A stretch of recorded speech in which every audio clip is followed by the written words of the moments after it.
High hello வணக்கம் friends. இப்போ நம்ம என்ன பார்க்க போகிறோம்னு பார்த்தீங்கன்னா தூண்டில் போட்டு மீன் தான் பிடிக்க போகிறோம். நம்ம தூண்டில் பார்த்தீங்கன்னா நம்ம ஏரி ஓரமாக வந்து பதுங்க வச்சுருந்தோம். அதை எடுத்துக்கிட்டு கூடவே சில புழுக்குலையும் எடுத்துக்கிட்டு அப்படியே பார்த்தீங்கன்னா நம்ம குளத்துக்கு வந்துட்டோம். இந்த குளத்துல பார்த்தீங்கன்னா செம ஜிலேபி இருக்குன்னு சொன்னாங்க.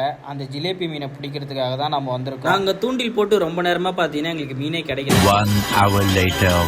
ரொம்ப நேரம் காத்து இருந்ததுக்கு அப்புறம் பார்த்தீங்கன்னா எங்களுக்கு ஃபர்ஸ்ட் ஒரு சின்ன ஜிலேபி மீன் கிடைச்சிச்சு. அதுக்கப்புறம் கொஞ்சம் கொஞ்சமாக மீன் கிடைக்க ஆரம்பிச்சிடுச்சு. இந்த மீன் குட்டி குட்டியாக தெரியுது பார்த்தீங்களா, இது வந்து கெண்டை மீன் இருக்குல்ல, அதோட குட்டிங்க தான். பார்க்கறதுக்கே அழகாக இருந்துச்சு. ஃபர்ஸ்ட்ல எங்களுக்கு மீன் கொஞ்சம் கம்மியாக கிடைச்சாலும் நாங்கள் இடத்த மாற்றினதுக்கு அப்புறம் எங்களுக்கு மீன் நல்லாவே கிடைக்க ஆரம்பிச்சது. ஆனால் என்ன ஒன்று, எல்லாமே ஒரு குட்டி குட்டி ஜிலேபி மீன்கள். இந்த குட்டி ஜிலேபி மீனை வச்சு நாங்கள் என்ன பண்ண போகிறோம்னு நினைக்கிறீங்களா? லாஸ்ட்டில் சொல்கிறேன். இப்போ மணி பார்த்தீங்கன்னா ஒரு 6 இருக்கும்.